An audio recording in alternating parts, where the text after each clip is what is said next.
ಪರಮ ಪೂಜ್ಯ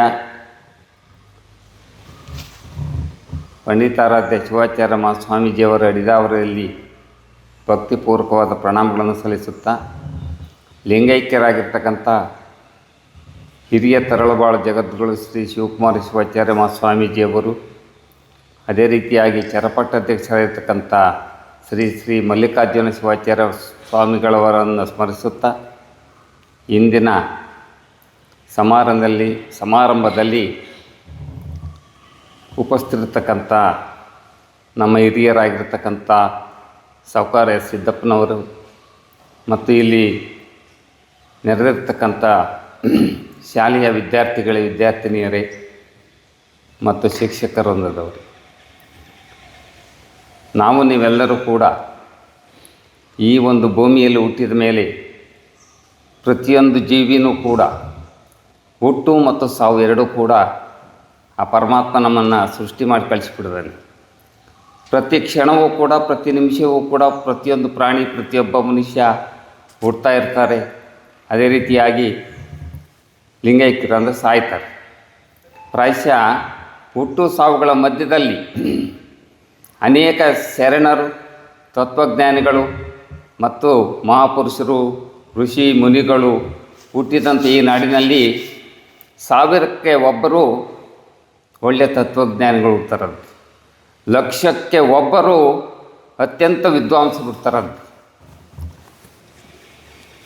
ಅಂಥ ನಾಡಿನಲ್ಲಿ ಈ ಒಂದು ಭಾರತ ಭೂಮಿಯಲ್ಲಿ ಇದು ನಮ್ಮದು ಹಿಂದೂ ಸಂಸ್ಕೃತಿ, ಜೊತೆಗೆ ನಮ್ಮಲ್ಲಿ ಅನೇಕ ಧರ್ಮಗಳು, ಆಚಾರ ವಿಚಾರಗಳನ್ನೆಲ್ಲವನ್ನು ಕಂಡಿದ್ದೇವೆ. ವಿಶ್ವಬಂಧು ಮರುಳಸಿದ್ದರು ಸ್ಥಾಪಿಸಿದ್ದಂಥ ಬಸವಾದಿ ಪ್ರಮಥರ ಈ ನಾಡಿನಲ್ಲಿ ನಮ್ಮ ಸಿರಿಗೆರೆ ಮಠದ ಮೂಲ ಪುರುಷ ವಿಶ್ವಬಂಧು ಮರುಳಸಿದ್ದರು ಏನು ತರಳಬಾಳು ಅಂತೇಳಿ ಈ ಒಂದು ಸಂಸ್ಥಾನವನ್ನು ಸ್ಥಾಪನೆ ಮಾಡಿದರು. ಅಂದಿನಿಂದ 21ನೇ ಜಗದ್ಗುರುವರೆಗೂ ಕೂಡ ಅನೇಕ ಸ್ವಾಮಿಗಳವರು ಈ ಒಂದು ಮಠ ಮತ್ತು ಪೀಠದಲ್ಲಿ ತಮ್ಮದೇ ಆದಂಥ ಕೊಡುಗೆಯನ್ನು ನೀಡಿದ್ದಾರೆ. ಅದರಲ್ಲಿ ಪ್ರಮುಖರಾದವರು ನಮ್ಮ 19ನೇ ಜಗದ್ಗುರುಗಳಾಗಿರ್ತಕ್ಕಂಥ 20ನೇ ಇವರು ನಮ್ಮ ಶಿವಕುಮಾರ ಸ್ವಾಮಿಗಳು. ಪ್ರಾಯಶಃ ಅವರೇನಾದರೂ ಈ ಸಮಾಜದಲ್ಲಿ ನಮ್ಮ ಸಂಘಟನೆ ಮಾಡದೇ ಇದ್ದರೆ, ಶಾಲಾ ಕಾಲೇಜುಗಳನ್ನು ಮಾಡದೇ ಇದ್ದರೆ ಈ ಒಂದು ಸಮಾಜ ಸುಧಾರಣೆ ಆಗ್ತಿರಲಿಲ್ಲ. ಅವರ ಜೊತೆಗೆ ಬೆನ್ನೆಲುಬಾಗಿ ನಿಂತವರು ನಮ್ಮ ಚರಪಟ್ಟಾಧ್ಯಕ್ಷ ಇರತಕ್ಕಂಥ ಮಲ್ಲಿಕಾರ್ಜುನ ಸ್ವಾಮಿಗಳವರು. ಒಂದು ದಿವಸ ನಿಮ್ಮ ಹಾಗೆ ಸಿರಿಗೆರೆಯಲ್ಲೇ ಹುಟ್ಟಿದಂಥವರು ಮಲ್ಲಿಕಾರ್ಜುನ ಸ್ವಾಮಿಗಳು. ಅವರ ಮನೆಗೆ ನಮ್ಮ ಇಂದಿನ ಗುರುಶಾಂತರಾಜ ದೇಶಿಕೇಂದ್ರ ಮಹಾಸ್ವಾಮೀಜಿಯವರು ಅವರ ಮನೆಗೆ ಹೋಗ್ತಾರಂತೆ ಪೂಜೆ ಪ್ರಸಾದಕ್ಕೆ. ಹೋದಂಥ ಸಂದರ್ಭದಲ್ಲಿ ಒಬ್ಬ ಚಿಕ್ಕ ಮಗುವಿನ ರೀತಿಯಲ್ಲಿ, ಏನು ಮೂಲತಃ ಇವರ ಪೂರ್ವಾಶ್ರಮದ ಹೆಸರು ರೇವಣಸಿದ್ದಯ್ಯ, ಆ ಮಗು ಬಿಟ್ಟು ಶ್ರೀಗಳವರ ಬೆತ್ತವನ್ನು ಇಟ್ಕೊಂತಂತೆ. ಆವಾಗ ಅವರು ಗುರುಗಳು ಅವರಿಗೆ ಆಶೀರ್ವಾದ ಮಾಡಿ, ಈ ಮಗುವನ್ನು ನೀವು ಮಠಕ್ಕೆ ಕರ್ಕೊಂಬರಪ್ಪ ಅಂತ ಅವ್ರ ತಂದೆ ಮತ್ತು ತಾಯಿಗೆ ಹೇಳಿದ್ರಂತೆ. ಆಗ ಅವ್ರ ತಂದೆ ತಾಯಿಯವರು ಅವರನ್ನು ಶಿವಲಿಂಗಯ್ಯ ಮತ್ತು ನೀಲಮ್ಮ ಅಂತ ಅವ್ರ ತಂದೆ ತಾಯಿ ಹೆಸರು. ಆಗ ಅವರನ್ನು ಮಠಕ್ಕೆ ಕರ್ಕೊಂಡು ಹೋದಾಗ ಅವರಲ್ಲಿರ್ತಕ್ಕಂಥ ಒಂದು ಆಕರ್ಷಣೀಯ ಬುದ್ಧಿಶಕ್ತಿ, ತೇಜಸ್ಸು, ವಿದ್ಯೆಯ ಒಂದು ಜ್ಞಾನಾರ್ಜನೆ ಆ ಮಗುವನ್ನು ನೋಡಿದಾಗಲೇ ಗೊತ್ತಾಗುತ್ತೆ. ಸರಿ ಕೂತ್ಕೊಳಪ್ಪ. ಆ ಮಗುವನ್ನು ಮುಖವನ್ನು ನೋಡಿದಾಗ ಎಂಥರಿಗೂ ಕೂಡ ಅರ್ಥ ಆಗುತ್ತೆ, ಇವನಲ್ಲಿ ಏನೋ ಒಂದು ತೇಜಸ್ಸಿದೆ ಅಂತ.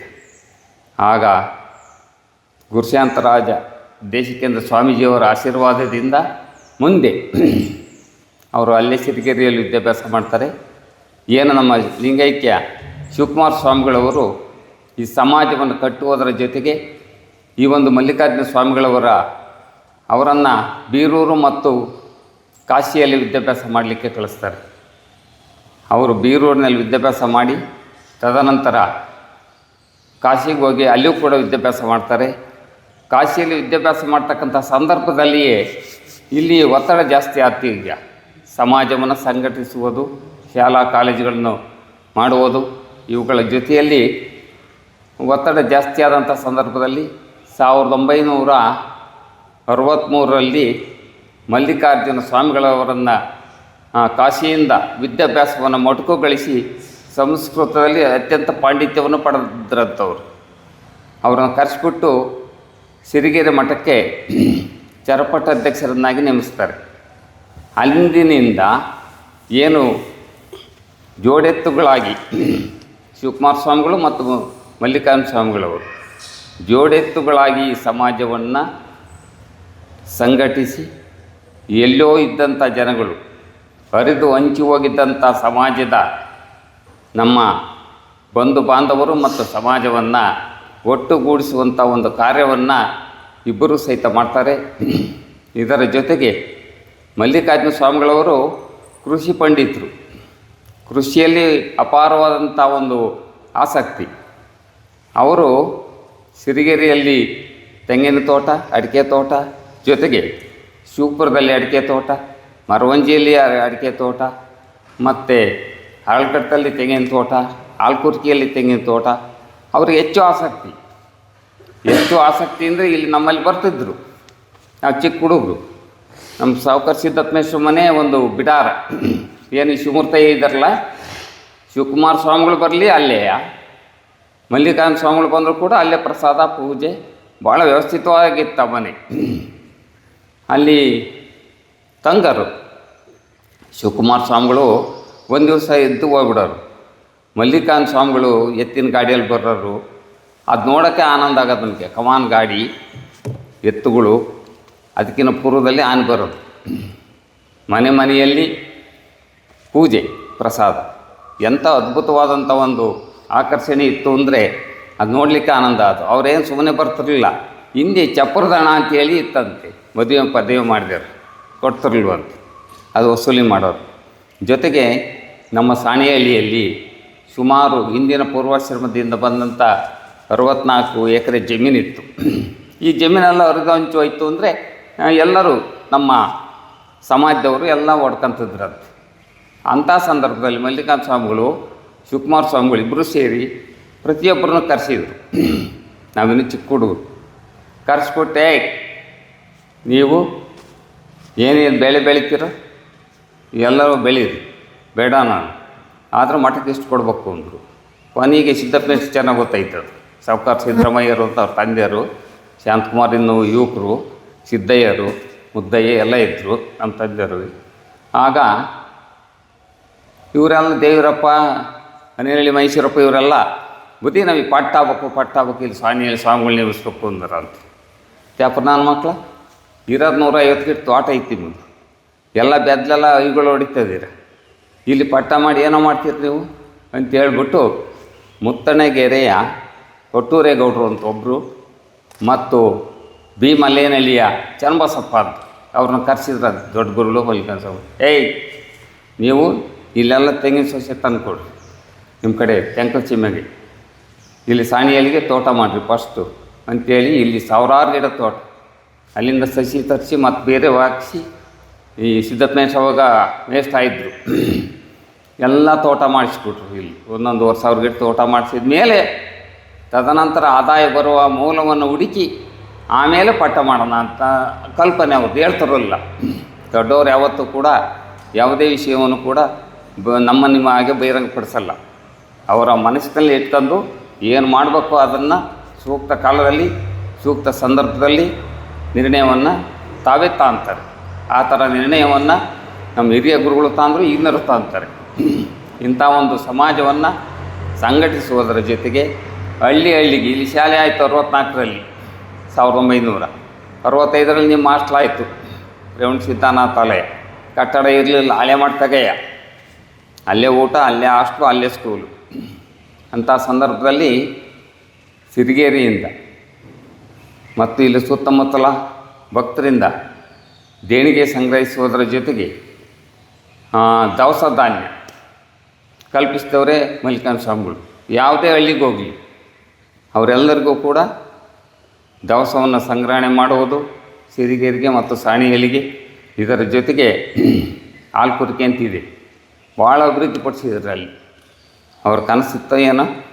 ಅಲ್ಲಿ ನಾವು 1-2 ಸತಿ ಗುರುಗಳ ಜೊತೆಗೆ ಹೋಗಿ ನೋಡಿದ್ದು. ಭಾಳ ಅದ್ಭುತವಾಗಿ ಕಟ್ಟಿದ್ದಾರೆ ಅಲ್ಲಿ ಕಟ್ಟಡ.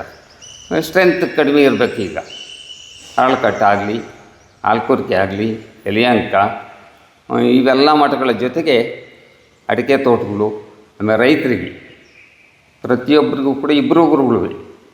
ಶಿವಕುಮಾರ ಸ್ವಾಮಿಗಳು ಅದೇ ರೀತಿ ಹೇಳೋರು, ಮಲ್ಲಿಕಾರ್ಜುನ ಸ್ವಾಮಿಗಳು ಅದೇ ರೀತಿ ಹೇಳ್ತಾ ಇದ್ರಂತೆ. ಏನಂತ, ತೆಂಗು ಬೆಳೆಯೋ ಜಾಗದಲ್ಲಿ ತೆಂಗು ಬೆಳೀರಿ, ಅಡಿಕೆ ಮತ್ತು ಬಾಳೆ ಆಗ್ತಕ್ಕಂಥ ಜಾಗದಲ್ಲಿ ಅದನ್ನು ಬೆಳೀರಿ ಅಂಥೇಳಿ ಅವ್ರು ಏನು ಪ್ರೋತ್ಸಾಹ ಕೊಟ್ಟರೋ ಇವತ್ತೆಲ್ಲ ಶ್ರೀಮಂತರಾಗಿದ್ದಾರೆ. ಇವತ್ತು ಸಾಧು ಸಮಾಜ ಬೇರೆ ಕಡೆ ನಮ್ಮಲ್ಲಿ ಇರದೇ ಇರ್ಬೋದು, ಇಲ್ಲೂ ಇದ್ದಾರೆ. ಉತ್ತಮವಾದಂಥ ರೈತರಾಗಿ, ಉತ್ತಮವಾದಂಥ ಒಂದು ಸಮಾಜ ಸಂಘಟಿತರಾಗಿ, ಉತ್ತಮವಾದಂಥ ಬೆಳೆ ಬೆಳೆಯೋದರಲ್ಲಿ ಎಲ್ಲ ಕಡೆಗೂ ಕೂಡ ಹಿರಿಯ ಜಗತ್ತುಗಳು ಮತ್ತು ಮಲ್ಲಿಕಾರ್ಜುನ ಸ್ವಾಮಿಗಳ ಶ್ರಮದಿಂದ ಇವತ್ತು ಅತ್ಯಂತ ಅದ್ಭುತವಾಗಿ ಉತ್ತಮವಾದ ರೈತರಾಗಿದ್ದಾರೆ, ಮಠದ ಭಕ್ತರಾಗಿದ್ದಾರೆ. ಜೊತೆಗೆ ಈ ಮಠದ ನಿಕಟವರ್ತಿಗಳಾಗಿ ಸದಾ ಸ್ಮರಣೀಯರಾಗಿದ್ದಾರೆ. ಇಷ್ಟು ಮಾತುಗಳನ್ನು ಹೇಳುತ್ತಾ ಇನ್ನು ನಮ್ಮ ಈಗಿನ ಜಗದ್ಗುರುಗಳು ಮತ್ತು ನಮ್ಮ ಗುರುಗಳು, ಇವತ್ತೇನು ನಮ್ಮ ಸಮಾಜ ಏನೂ ಆಗಿಲ್ಲ. ಕೆಲವೇ ಸಂದರ್ಭದಲ್ಲಿ ಕೆಲವು ವಿಚಾರಗಳಲ್ಲಿ ಸ್ವಲ್ಪ ವ್ಯತ್ಯಾಸ ಆಗಿ ದುಶ್ಚಟಗಳ ದಾಸರಾಗಿದ್ದಂಥವ್ರನ್ನೂ ಕೂಡ ತಿದ್ದುವ ಕಾರ್ಯ ಗುರುಗಳು ಮಾಡ್ತಾರೆ. ತಪ್ಪು ಮಾಡೋದು ಸಹಜ. ನಾವು ಆ ತಪ್ಪನ್ನು ತಿದ್ದುಕೊಂಡು ಹೋಗೋದು ನಮ್ಮದೇ ಕರ್ತವ್ಯ. ಅದು ಗುರು ಮಾರ್ಗದರ್ಶನ ಇದ್ದರೆ ಮಾತ್ರ ಸಾಧ್ಯ. ಗುರುಗಳ ಆಶೀರ್ವಾದ, ಗುರುವಿನ ಕರುಣೆ ಇವೆರಡಿದ್ರೂ ಮಾತ್ರ ಸಾಧ್ಯ ಅಂತ ಈ ಸಂದರ್ಭ ತಿಳಿಸುತ್ತಾ, ಏನು ಈ 18 ವರ್ಷಗಳ ಹಿಂದೆ ಲಿಂಗೈಕ್ಯರಾಗಿರ್ತಕ್ಕಂಥ ಮಲ್ಲಿಕಾರ್ಜುನ ಸ್ವಾಮಿಗಳವರು ಇಲ್ಲಿ ಬಂದಾಗ ಹೇಳೋರು, ನಾನೊಂದು ಸಾರಿ ಹೋಗಿ ನಮಸ್ಕಾರ ಮಾಡಿ, ಯಾರ ಮಗನೋ ಒಂದು ರುದ್ರಯ್ಯ ಮಗ, ನಮ್ಮ ಅಪ್ಪರು ಚೆನ್ನಾಗಿ ಗೊತ್ತು ಅವ್ರಿಗೆ. ಮಠದ ತೋಟ ನಾನು ಚಿಕ್ಕ ಹುಡುಗಿದ್ದಾಗ ಮಠದ ತೋಟ ಮಾಡ್ಕೊಂಡಿದ್ದು. ಆ ಸಂದರ್ಭದಲ್ಲಿ ಅಲ್ಲಿ ಬಂದರು. ಏನು ಮಾಡ್ತೀಯ ಅಂದ್ರೆ, ಓದ್ತಾಯಿದ್ದೀನಿ. ಆವಾಗ ತೋಟನೆಲ್ಲ ಅಡ್ಡಾಡ್ಬಿಟ್ಟು ಎಷ್ಟು ಆಸಕ್ತಿ ಅಂದರೆ ನೋಡಬೇಕಾಯ್ತು. ಅವಾಗ ಭಾರಿ ಅಭಿಮಾನ, ಅಭಿರುಚಿ ಮತ್ತು ರೈತರ ಬಗ್ಗೆ, ವಿದ್ಯಾರ್ಥಿಗಳ ಬಗ್ಗೆ, ಬಡ ಜಂಗಮರು ಯಾರಿದ್ದಾರೆ ಅವರೆಲ್ಲರಿಗೂ ಉದ್ಯೋಗ ಕಲ್ಪಿಸ್ತಕ್ಕಂಥ ವ್ಯವಸ್ಥೆಯನ್ನು ಮಾಡುವುದು ಮತ್ತು ಅವರನ್ನು ಉದ್ಧಾರ ಮಾಡಬೇಕು. ಒಬ್ಬ ವ್ಯಕ್ತಿಯನ್ನು ಒಂದು ಮನೆತನದಲ್ಲಿ, ಒಂದು ಸಮಾಜದಲ್ಲಿ ಒಂದು ನೌಕರಿ ಕೊಟ್ಟರೆ ಅವನ ಮನೆತನ ಉದ್ಧಾರ ಆಗುತ್ತೆ, ಹಳ್ಳಿಗಳು ಉದ್ಧಾರ ಆಗ್ತವೆ ಅನ್ನೋ ಕಲ್ಪನೆ ಅವರಲ್ಲಿತ್ತು. ಅಂಥ ಗುರುಗಳನ್ನು ನಾವು ನಿಜಕ್ಕೂ ಕೂಡ ಯಾವತ್ತೂ ಕೂಡ ಯಾವುದೋ ಊರಿಗೆ ಹೇಳ್ತಾಯಿದ್ರು. ನಾವು ಮೇಷ್ಟ್ರು ಹೋದಾಗ ದವಸ ಸಂಗ್ರಹಣೆಗೆ ಸಾಣಿಯಲ್ಲಿಯೇ ವಿದ್ಯಾಭ್ಯಾಸ ಮಾಡದೇ ಇದ್ರು ನಾನು ಇವತ್ತು 70-60 ಸಾವಿರ ರೂಪಾಯಿ ಪೆನ್ಷನ್ ತಗೊತಿದ್ದೀನಿ. ನಾನು ಶ್ರೀಮಠದಲ್ಲಿ ವಿದ್ಯಾಭ್ಯಾಸ ಮಾಡಿದ್ದೆ. ಇಂಥವ್ರ ಮನೆಯಲ್ಲಿ ಊಟ ಮಾಡ್ತಾಯಿದ್ದೆ. ಫಸ್ಟಿಗೆ 1-2 ವರ್ಷ ಇಲ್ಲಿ ಹಾಸ್ಟೆಲ್ ಇರಲಿಲ್ಲ. ಈ ಮನೆಯಲ್ಲಿ ಮನೆಗಿಬ್ಬರು ಊಟರಂತೆ ನೇಮಿಸಿದ್ರು ಗುರುಗಳ ಆದೇಶದ ಮೇಲೆ. ಅಂಥ ಒಂದು ಮಠದಲ್ಲಿ ನಾನು ಓದೋಕ್ಕೆ ಇವತ್ತು ಉತ್ತಮವಾದಂಥ ವ್ಯಕ್ತಿ ಆಗಿದ್ದೀನಿ ಅಂತ ಪುಣ್ಯಾತ್ಮರು ಅವ್ರು ಹೇಳಿದರು. ಇಂಥ ಒಂದು ನೀವು ಕೂಡ ಅಷ್ಟೇ, ಕಡಿಮೆ ಇರ್ಬೋದು ನೀವು ಮಕ್ಕಳು, ಯಾವತ್ತೂ ಕೂಡ ಗುರುವಿನ ಬಗ್ಗೆ ಮತ್ತು ನಿಮಗೆ ಕಲಿಸ್ತಕ್ಕಂಥ ವಿದ್ಯೆ ಕಲಿಸ್ತಕ್ಕಂಥ ಶಿಕ್ಷಕರ ಬಗ್ಗೆ ಎಷ್ಟು ಗೌರವ ಇಟ್ಕೊತೀರೋ ಅಷ್ಟೂ ಕೂಡ ನೀವು ಉದ್ಧಾರ ಆಗ್ತೀರಿ ಅಂತ ಈ ಸಂದರ್ಭದಲ್ಲಿ ತಿಳಿಸುತ್ತಾ, ನನಗೆ ಅಂಥ ಪುಣ್ಯಾತ್ಮರ ಸವಿನೆನಪನ್ನು ಹಂಚಿಕೊಳ್ಳಲಿಕ್ಕೆ ಅವಕಾಶ ಮಾಡಿಕೊಟ್ಟಂಥ ಪರಮ ಪೂಜ್ಯರಿಗೆ ಮತ್ತೊಮ್ಮೆ ವಂದಿಸಿ ನನ್ನೆರಡು ಮಾತನ್ನು ಮುಕ್ತಾಯಗೊಳಿಸ್ತೇನೆ.